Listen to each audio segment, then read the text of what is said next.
1 kilo मिश्र डाळींचे सांडगे कसे करायचे ते आपण बघितलंच आहे. बरं, हे बनवून तितकंच थोडे आपण थांबणार आहोत. फुल ऑन चॅलेंज घेतलंय बघा.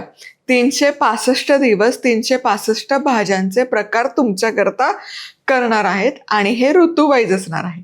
आता आला उन्हाळा, त्याच भाज्या खायचा कंटाळा येतो, अचानक पाहुणे येतात, मग त्यांना काय असं साधं जेवण करायचं का? अजिबात नाही. चमचमीत अशी सांडग्याची रस्सा भाजी करायची.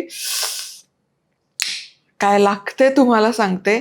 आणि भाकरी, भाजी, पोळी किंवा मस्त इंद्रायणीचा भात आणि या सांडग्याच्या भाजीचा रस्सा, अफलातून कॉम्बिनेशन लागतं. नमस्कार, मी मधुराज रेसिपी फूडीमध्ये तुम्हा सर्वांचं खूप खूप खूप मनापासून स्वागत.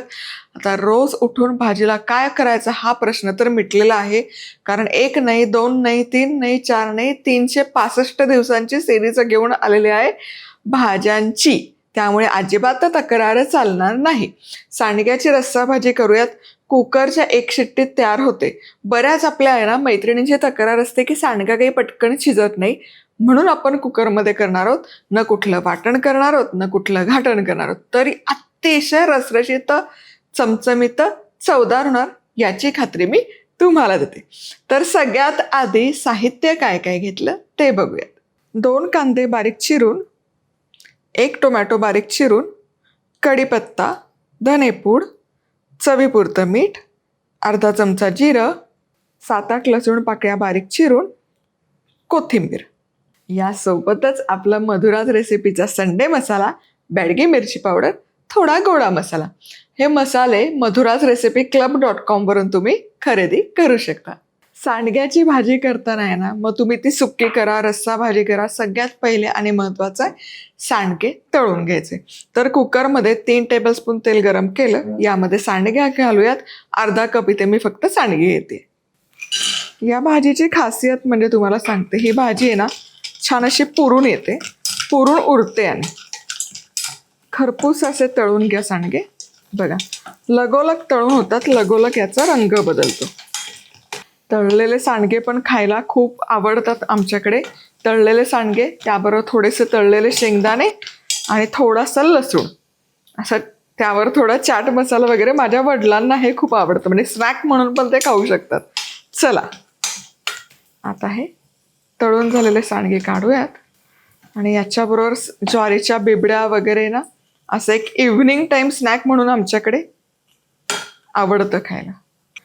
या पद्धतीने तुम्ही सांडगे केले ना, मस्त ठिसूळ होतात बघा, आणि आतपर्यंत रस त्याच्यामध्ये मुरतो आणि शिजतातही छान.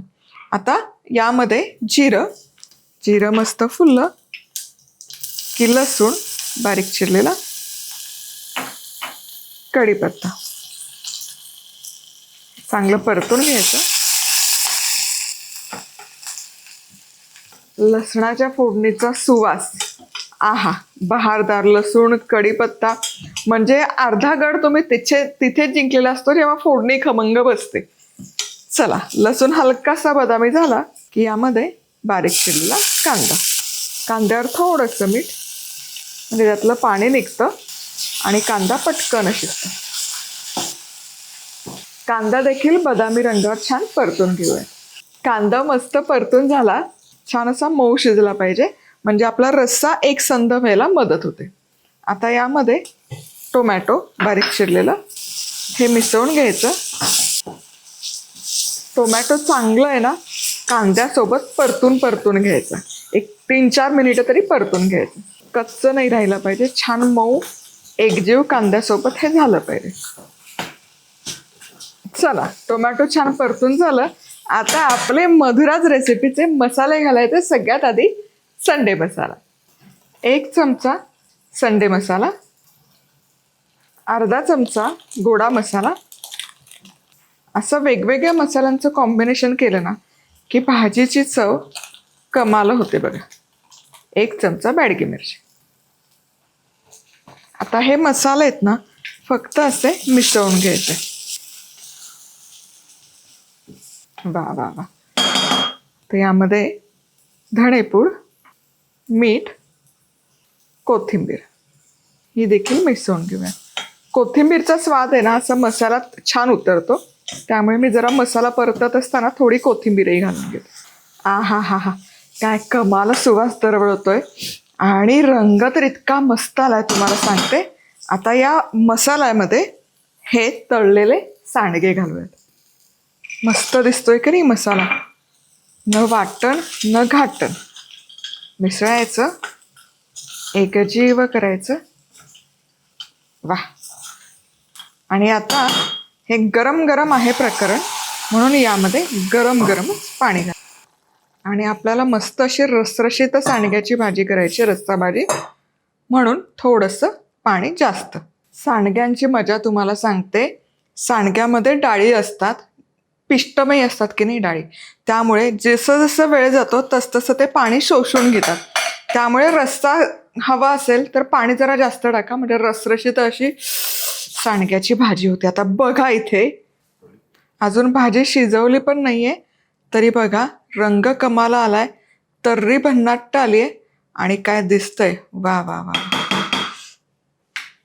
आता झाकण लावायचं, मंद आचेवर 1 शिट्टी काढायची, मोठ्या आचेवर करणार असेल तर 2-3 शिट्ट्या काढून घ्या. काय घमघमाट सुटला तुम्हाला सांगते. ताजे ताजे हे सांडगे, ताजे ताजे आपले मसाले. 1च शिट्टी फक्त काढून घेतली, पण मंद आचेवर काढली आणि वाफही जायला लागली. आता बघूयात कसे झालेत ते. आ हा हा हा हा, बहारदार.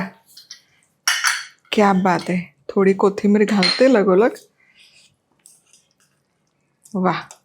हे वडे बघा मस्त फुललेत आणि छान शिजलेत. वा वा वा वा. छान असे मऊ होतात, शिजतात छान.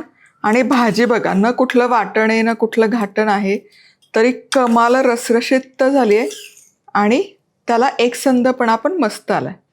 वा. बहारदार दिसते. तुम्हाला मी म्हणलं ना, या भाजीला अजिबात वाटण लागत नाही आणि कुकरच्या 1 शिट्टीत चमचमीत असा बेत तयार होतो. मस्त एकसंध होते, रुचकर होते आणि काय शिजतात तर सांडगे तुम्हाला सांगते. बरं, रेसिपी आवडली तर लाईक, कमेंट, सबस्क्राईब आणि पुन्हा भेटूयात. तोवर मस्त राहा, खुश राहा, आनंदी राहा, सगळ्यात महत्त्वाचं खात राहा.